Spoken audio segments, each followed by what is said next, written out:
వారం రోజులుగా కృష్ణా జిల్లాలో ఉమ్మడి కృష్ణా జిల్లా ప్రత్యేకించి ఎన్టీఆర్ జిల్లా రాజకీయంగా చాలా మాటలు వినపడుతూ ఉన్నాయి. కేశినేని నాని గారు ఆయన పార్టీని వీడిపోవటం, తదనంతర పరిణామాలు చర్చకి వస్తూ ఉన్నాయి. నాని గారు మాట్లాడారు, అలాగనే వారు చెప్పినటువంటి మాటలకి వ్యతిరేకంగా కౌంటర్ కూడా చాలామంది మాట్లాడారు. అయితే ఒకటి ఇక్కడ మనం గమనించాల్సినటువంటి అంశం ఏమంటే, ఇందులో వ్యక్తి ఎక్కువ పార్టీ ఎక్కువ అనేటటువంటిది చూడాల్సినటువంటి అవసరం ఉంది. ఎప్పుడు కూడా పార్టీకి మనం బాధ్యతగా వ్యవహరించామా లేదా అనేది ప్రధానమైనటువంటి అంశం. నాని గారు పార్టీ 2 సార్లు నాని గారికి అవకాశాన్ని ఇచ్చారు. ఆయన 2013లో పార్టీకి చేసినటువంటి సేవని గుర్తించి 14లో ఎంపీ టికెట్ ఇవ్వటం అనేది జరిగింది. ఆ 5 సంవత్సరాల కాలం అధికారం ఇక్కడ కూడా పార్టీ అధికారంలో ఉంది, ఆయన ఎంపీగా ఉన్నారు. ఆ టైంలో పెద్దగా ఆక్షేపణలు అనేవి ఏమీ లేకపోయినా, 2వ దఫా ఆయన ఎన్నిక అయిన తదనంతరం మరి అనేక పరిణామాలు సంభవించాయి. ప్రధానంగా చూస్తే కేశినేని నాని గారు వ్యవహరించినటువంటి తీరు పార్టీకి ఇబ్బందికరంగా తయారైంది అనటంలో ఎటువంటి సందేహం లేదు. బెజవాడ మరి ప్రజలందరికీ తెలుసు, జిల్లా ప్రజలందరికీ కూడా చాలా విషయాలు తెలిసినవే. ఇందులో ప్రధానంగా ఉన్నటువంటి స్థానిక నాయకత్వంతో ఆయన ఎలా మెలిగారు, వాళ్ళు ఈయనతో ఎలా మెలిగారు అనేటటువంటి విషయాన్ని మనం చూసినట్లయితే, మరి పార్టీకి ఇబ్బందికరమైనటువంటి రీతిలో ఆయన మాట్లాడినటువంటి తీరు, నేనే విజయవాడకి అధిష్టానాన్ని అనేటటువంటి మాట ఏదైతే ఉందో అది మరి ఎవరూ కూడా మనం హర్షించలేనటువంటి విషయం. పార్టీకి అధిష్టానం పైన ఉన్నప్పుడు కింద ఆయనకి ఎవరో ఇతరులు వారిని మరి నిందించటానికి బదులుగా నేనే అధిష్టానము అని అంటే అది ఎక్కడికి వెళ్తుంది అనేది ఆయన ఊహించలేదు. ఆయన ఈ రకంగా ఇదొక ఉదాహరణ. ఈ రకంగా అనేకమైనటువంటివి పార్టీని ఇరకాటంలో పెట్టినటువంటి సందర్భాలు ఉన్నాయి. పార్టీకి సంబంధించి కీలక సమయాల్లో ఎడముఖంగా కొంత బాధ్యతారహితంగా ఆయన ప్రవర్తించినటువంటి సంఘటనలు కూడా ఉన్నాయి. ఉదాహరణకి మహానాడు మీటింగులకి రాకపోవటం, ఒంగోలులో 2022లో జరిగిన, తర్వాత జరిగిన, మొన్న ఈ మధ్య జరిగిన ఏ మీటింగులకి కూడా ఆయన హాజరు కాకపోవటం, వాటన్నిటికీ కూడా నేను వ్యక్తిగా అతీతుణ్ణి అనేటటువంటి మరి ఆ రకమైనటువంటి ప్రవర్తన ఆయన చూపించటం అనేది జరిగింది. ఇవన్నీ కూడా పార్టీ గమనిస్తూ ఉంది, సహిస్తూ ఉన్నారు. అయినా కూడా ఆయన పట్ల చాలా వరకు పార్టీ ఉదారంగా వ్యవహరించిందనేదే ఇప్పటిదాకా మనం చూస్తూ ఉన్నటువంటి మరి సందర్భం. కానీ చాలాసార్లు ఆయనకు ఇచ్చినటువంటి అవకాశాన్ని చాలా రోజులుగా, చాలా సంవత్సరాలుగా ఆయనకి ఇచ్చినటువంటి అవకాశాన్ని ఎక్కడా కూడా మళ్ళీ తిరిగి ఆయన ఒకవేళ ఏదైనా పొరపాటు జరిగింది, కోల్పోయాను పార్టీ అభిమానాన్ని అనేటటువంటి ఉద్దేశంతో మళ్ళీ తిరిగి ఆయన వెనక్కి తీసుకోవటం అనేది జరగలేదు. ఆ రకంగా మరి దుడుసుగా ముందుకే పోయాడు తప్ప మరి వెనక్కి రావటం అనేది జరగలేదు. తనను తాను ఎక్కువగా ఊహించుకుంటూ పార్టీ పట్ల ఇతర నాయకుల పట్ల కొంత నిర్లక్ష్య భావాన్ని చూపించారు అనేది చాలామంది, మేము కూడా చాలామంది గమనించినటువంటి అంశం ఇది. అలాగనే నిన్న చెప్తూ ఆయన అంటున్నారు, నేను బస్సులన్నీ అమ్ముకున్నాను, దాదాపు నేను అమ్ముకున్నటువంటివి ఈరోజు చూస్తే ఆస్తులు 2,000 కోట్ల రూపాయలు పలుకుతాయి ఇప్పుడు అనేటటువంటిది. ఇవన్నీ కూడా మరి ఏ మేరకు ఎవరి కారణంగా అమ్ముకున్నారు అనేటటువంటిది అది వివరం అనేది కరెక్ట్గా ఆయన చెప్పలేదు అనేది మనం చూసాం. అలాగే 10 ఏళ్ల పాటు గౌరవప్రదమైన లోక్సభ సభ్యత్వాన్ని చంద్రబాబు గారు కల్పిస్తే ఇప్పుడు ఆయన ఒక అవకాశవాదంతో ఒక అరాచక వ్యక్తి దగ్గరికి వెళ్ళిపోయారు. అంటే అరాచకవాది అవకాశవాది కలిస్తే అది ఎలా ఉంటుంది అనే దానికి మరి మన అందరం కూడా ఆలోచన చేయవచ్చు. స్థానిక నాయకత్వం సమన్వయం కుదరలేదు ఆయనకి.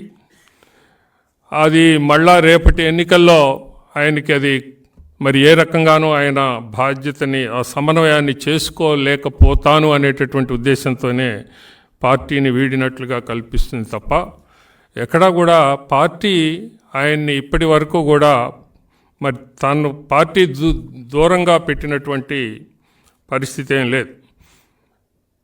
ఎప్పుడు మనం చూసినా చంద్రబాబు గారు ఏ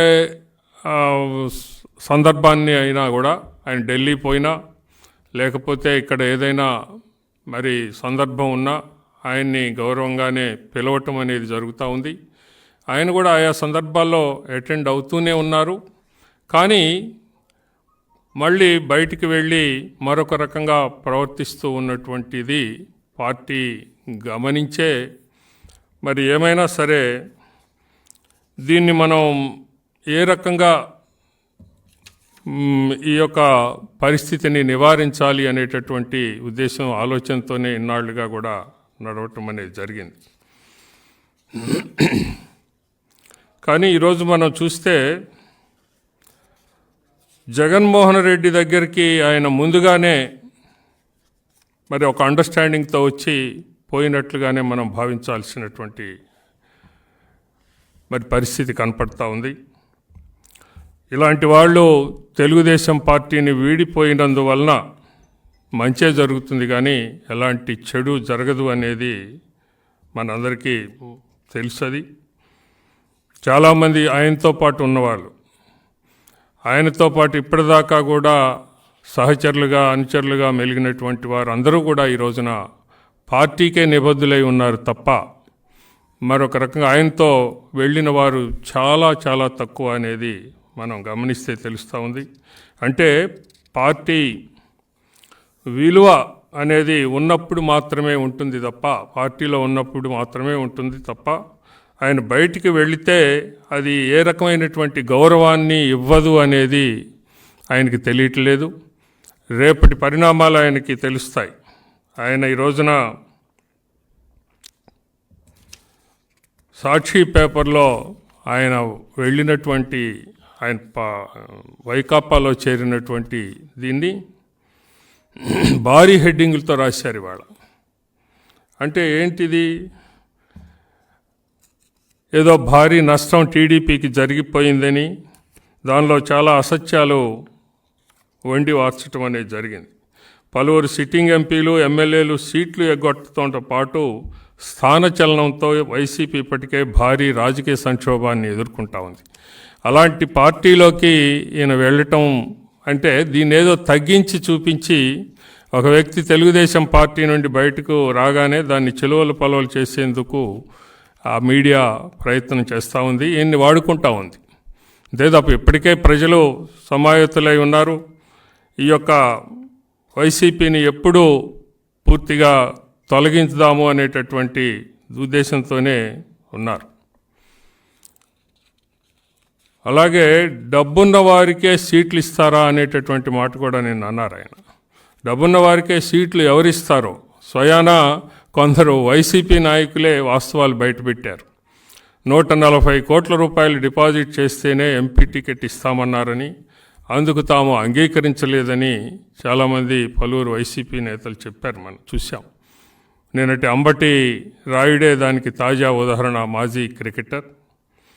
అలాగే ఎప్పుడో కనపడతా ఉంది చాలా రోజులుగా మనకి. ఇప్పటికీ 2 దఫాలుగా వైసీపీ వారు ఈ యొక్క అభ్యర్థుల్ని ప్రకటించారు. ప్రకటిస్తే దాని తదనంతరం వస్తూ ఉన్నటువంటి కామెంట్లను చూస్తే వైసీపీ దుకాణం ఎప్పుడో ఖాళీ అవుతుంది అనేది మనకు కనపడతా ఉంది. ఇలాంటి దానిలో మరి ఈ రకంగా ఈయన దానిలోకి వెళ్ళి చంద్రబాబు నాయుడు గారిని మరి మాటలు అంటము అని అంటే దీన్ని ఏ రకంగా తీసుకోవాలి? మొన్న తిరువూరు సంఘటన నిజానికి అంతకు పూర్వం ప్రతి సందర్భంలో కూడా ఆయన్ని ప్రతి మీటింగ్కి రమ్మని పిలిచాం. కానీ ఎప్పుడు కూడా ఆయన ఏ మీటింగ్కి కూడా రాలేదు. మొన్నటి మీటింగ్కి కూడా ఆయన్ని మామూలుగా అందరినీ పిలిచినట్లుగానే పిలిచాం. దానికి ఆయన వచ్చి అక్కడ చేసినటువంటి ఆ రభస ఏదైతే ఉందో అది నిజానికి మరి అది పార్టీ మీద ప్రేమ ఉంటే, పార్టీ పట్ల బాధ్యత ఉంటే ఆ రకంగా జరగటానికి వీల్లేదు. చంద్రబాబు నాయుడు గారు ఆయనకి ముందుగానే ఒక సమాచారం ఇవ్వటం అనేది జరిగింది. ఆ ప్రకారం ఆయన మరి పోస్ట్ పెట్టారు. ఆయన ఎప్పుడు తిరువూరు సంఘటన జరిగిన తర్వాత మీరు తిరువూరు విషయంలో కల్పించుకోవద్దు, పార్టీ వ్యవహారాల్లో మీరు పూర్తిగా రకంగా తిరువూరు విషయంలో కల్పించుకోవద్దు, అక్కడ వేరే వారికి అప్పచెప్పాం అని మీ ప్రోటోకాల్ మట్టికి మీకు చివరి వరకు కూడా పార్టీ ఇస్తుంది అని ఆయనకి సమాచారం ఇవ్వటం అనేది జరిగింది. అయినా కూడా ఆయన అక్కడికి రావటం, ఆ రకంగా అభ్యపత్సం జరగటం ఇవన్నీ కూడా మనం చూసాం. తదనంతరం మరి అంటే నేను ముందుగానే ఆయనతో చాలా దాదాపు 2-3 సంవత్సరాలుగా ఆయనతోటి నేను అటు పార్టీ ప్రెసిడెంట్గా వ్యవహరించటం అనేది జరిగింది. ఎప్పుడూ కూడా ఆయన్ని పార్టీ తగ్గించటం కానీ, పార్టీ ఎప్పుడూ కూడా ఆయన్ని దూరం పెట్టడం కానీ ఇలాంటివి ఏది జరగలేదు అనేది వాస్తవం.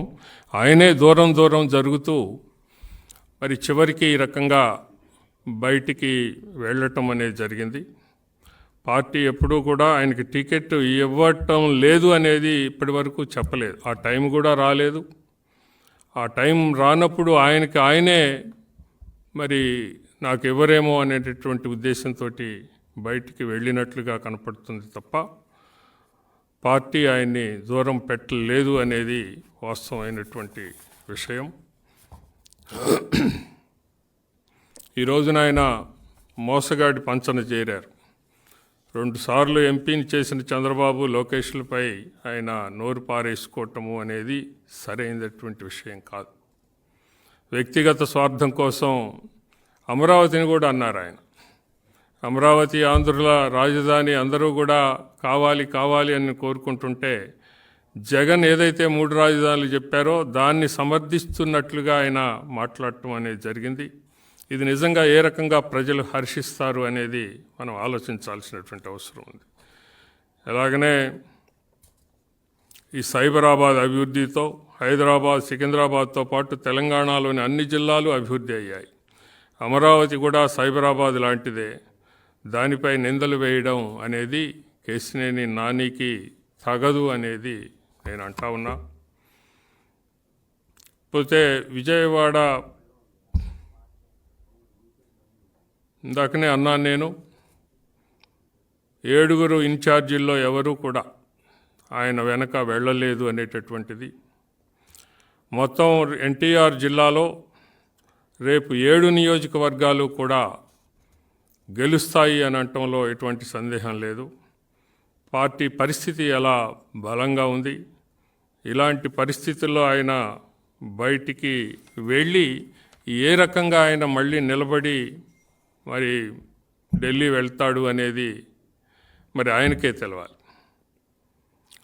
2 సార్లు బీఫామ్ ఇచ్చినప్పుడు మంచి అయినటువంటి చంద్రబాబు మరి ఈ రోజున చెడుగా ఎలా అనేది ఆయన చెప్పాల్సినటువంటి అవసరం ఉంది. మొట్టమొదటి నేను అలాగే రాజా నారాయణ గారు మేము ముగ్గురం వెళ్ళి ఇలా పార్టీ అభిప్రాయపడుతూ ఉంది, మీరు అక్కడ ఒకరికి అప్పచెప్పాం, మీ యొక్క ప్రోటోకాల్ మీకు ఉంటుంది, మీకు ఏ రకంగానూ ఇబ్బంది రాదు అని మేము చెప్పిన తర్వాత ఆయన పోస్ట్ పెట్టారు. ఆ పోస్ట్ పెట్టినప్పుడు కూడా చంద్రబాబు గారు ఏదైతే ఆదేశించారో నేను తూచా తప్పకుండా పాటిస్తానని ఆ రోజు మీరు చెప్పారు. చెప్పి మళ్ళీ తర్వాత అనేక రకాలుగా మాట మార్చుతూ మరి ఇప్పుడు చివరికి ఒక అరాచకవాది పార్టీలో మీరు చేరి ఈ రకమైనటువంటి మాటలు మాట్లాడటం అనేది ప్రజలు ఏమాత్రం కూడా హర్షించరు అనేటటువంటిది మేము అంటా ఉన్నాను. ఇది మొట్టమొదటగా నేను చెప్పినట్లుగా పార్టీ అనేదే ప్రధానం తప్ప ఎవరికైనా కూడా పార్టీని వీడిపోయితే ఆ విలువ అనేది మీకు రేపు ఎలా ఉంటుంది అనేది ప్రజలే తెలియజేస్తారు అనేది నేను అంటా ఉన్నా. దయచేసి పార్టీని వీడిపోవటం అనేది అది మీ ఇష్టం, వీడిపోయారు. అవతల చేరటం అనేది కూడా మీ ఇష్టమే, దాన్ని ఎవరు కూడా కాదనలేని విషయమే. కానీ ఉన్నప్పుడు ఒకలాగా మళ్ళీ పోయినప్పుడు మరొకలాగా మాట్లాడటము అనేటటువంటిది ప్రజలు ఏ రకంగా భావిస్తారు అనేటటువంటిది మీరు ఆలోచించుకోగలగాలి అని మేము తెలియజేస్తూ ఉన్నాం. దయచేసి ఇలాంటిది మీరు అధిష్టానాన్ని చంద్రబాబు నాయుడు గారిని లోకేష్ గారిని ఆ రకంగా మీరు నిందించటము అనేటటువంటిది ప్రజలు హర్షించరు, సహించరు అనేది మీకు తెలియజేస్తూ ఈ యొక్క రాబోయేటటువంటి ఎన్నికల్లో తెలుగుదేశం పార్టీ తప్పనిసరిగా విజయం లభించి తీరుతుంది. మీరు ఇక్కడ పోటీ చేసినంత మాత్రాన ప్రజలందరూ పార్టీకే ఓటు వేస్తారు తప్ప మీకు వేస్తారు అని అంటాం అనేటటువంటిది మీ భ్రమ తప్ప మరొకటి కాదు అనేది నేను అంటా ఉన్నాను.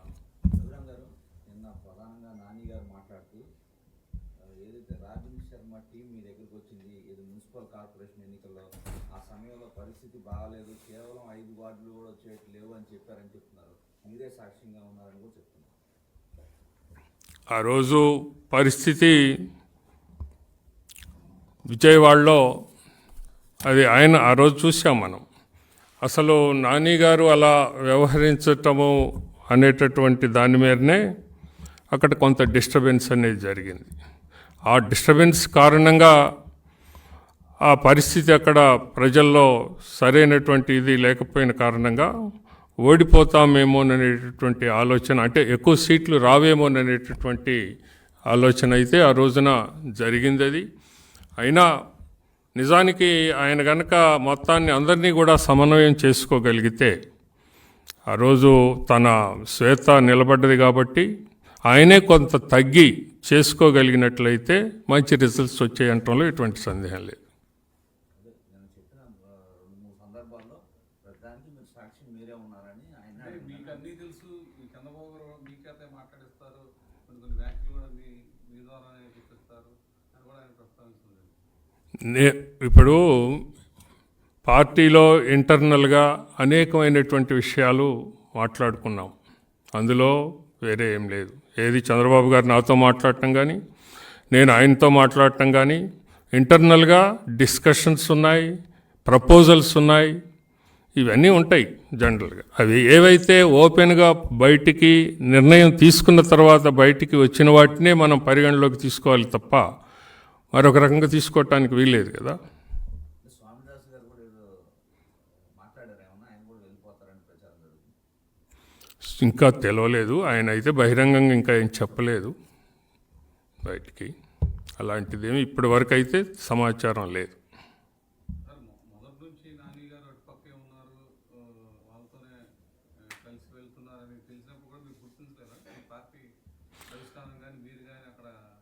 మొదటి నుంచి అని అంటే ఆయన ఎప్పుడైతే ఆయన ఈ యొక్క అధికార కార్యక్రమాల్లో పాలు పంచుకుంటూ వాళ్ళని ప్రైజ్ చేయటం అనేది జరిగిందో అప్పటి నుంచి కొంత అనుమానం అయితే ఉంది. ఎందుకు ఇలా ప్రవర్తిస్తున్నా అంటే మన ఇన్ఛార్జీలతో కాకుండా ఇన్ఛార్జీలు పార్టిసిపేషన్ లేకుండా ఆయన స్వయంగా ఆయనే వెళ్ళి వాళ్ళతో ఆ ఎమ్మెల్యేలతో పార్టిసిపేట్ చేస్తూ ఉన్నప్పుడు ఒక రకమైనటువంటి అంటే ఆయన చెప్తున్నారు, నేను ప్రజాప్రతినిధిని, గవర్నమెంటు అలాంటి ప్రోగ్రామ్స్లో నేను పాలు పంచుకోవటం అనేది తప్పనిసరి అని ఆయన చెప్తా ఉన్నారు. అయితే అట్ ది సేమ్ టైం జనరల్గా ఏం జరగాలి, మన పార్టీ ప్రతినిధులు కూడా అక్కడ ఉండి, ఈయన మన పార్టీ ప్రతినిధి కాబట్టి మన వాళ్ళు కూడా అక్కడ ఉండి ఆ రకంగా వాళ్ళతో కలిసి చేయించటము అనేది పార్టీకి మంచి చేకూరుతుంది తప్ప మరొక రకంగా కాదు. అలాంటి సందర్భాల్లో ఆయన స్వయంగా వాళ్ళతోనే మాట్లాడి ఆ కార్యక్రమాల్లో పాల్గొనటం అనే దాని దగ్గర కొంత జరిగింది. అంటే ఇన్ఛార్జెస్ ట్రావెల్ కాలేదు అనేది ఒక ఆరోపణ ఆయన చేస్తుంది. ఇన్ఛార్జెస్ ఒక్కొక్క సందర్భంలో అయ్యారు. ఇప్పుడు ఉదాహరణకి జగ్గయ్యపేట ఉంది, తాతయ్య గారు కలిసి వచ్చారు. మరొక చోట ఆ స్థానికంగా ఉన్నటువంటి ఇబ్బందుల రీత్యా మేము రాము, మీరే చేసుకోండి అన్నటువంటి సందర్భాలు ఉన్నాయి. అలా కాకుండా మీరు వెళితే పార్టీకి నష్టం జరుగుద్ది, మీరు వెళ్ళొద్దు అన్నప్పుడు కూడా వెళ్ళినటువంటి సందర్భాలు ఉన్నాయి.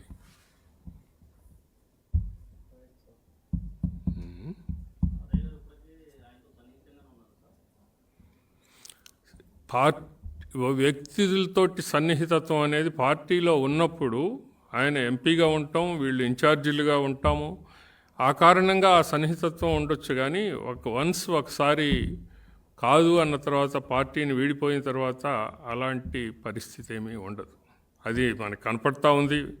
చాలామంది ఇప్పుడు అందరూ కూడా బొమ్మసాని సుబ్బారావు గారు ఏంటి, లేకపోతే బేగ్ ఏంటి, అందరూ కూడా నాతో మాట్లాడారు, వెనక్కి వచ్చారు. ఆ రోజున స్టేజ్ మీద కూడా వచ్చారు. ఏది తిరువూరు స్టేజీ మీద కూడా వాళ్ళందరూ రావటం అనేది జరిగింది. తర్వాత కూడా నాతో మాట్లాడారు. ఒకళ్ళు కూడా పార్టీని వీడిపోయేటటువంటి ప్రసక్తి ఏం లేదు.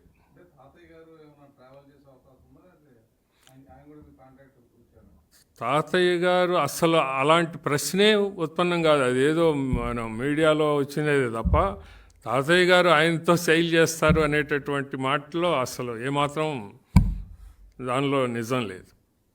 అసలు మొదటి నుంచి ఆయనతో ఉన్నాడు అంటంలో కూడా అది మనం అనుకోలేము. అట్లా అది పార్టీకి ఉన్నాడు ఆయన ఎంపీ కాబట్టి వెళ్తున్నారు, వస్తున్నారు, అంతే తప్ప వేరే. కాకపోతే మిగిలిన వాళ్ళతో విభేదాలు ఉన్నాయి, ఆయనతో విభేదాలు లేవు. అందువలన ఆయన పక్షం అనేది అనుకోవటానికి వీల్లేదు.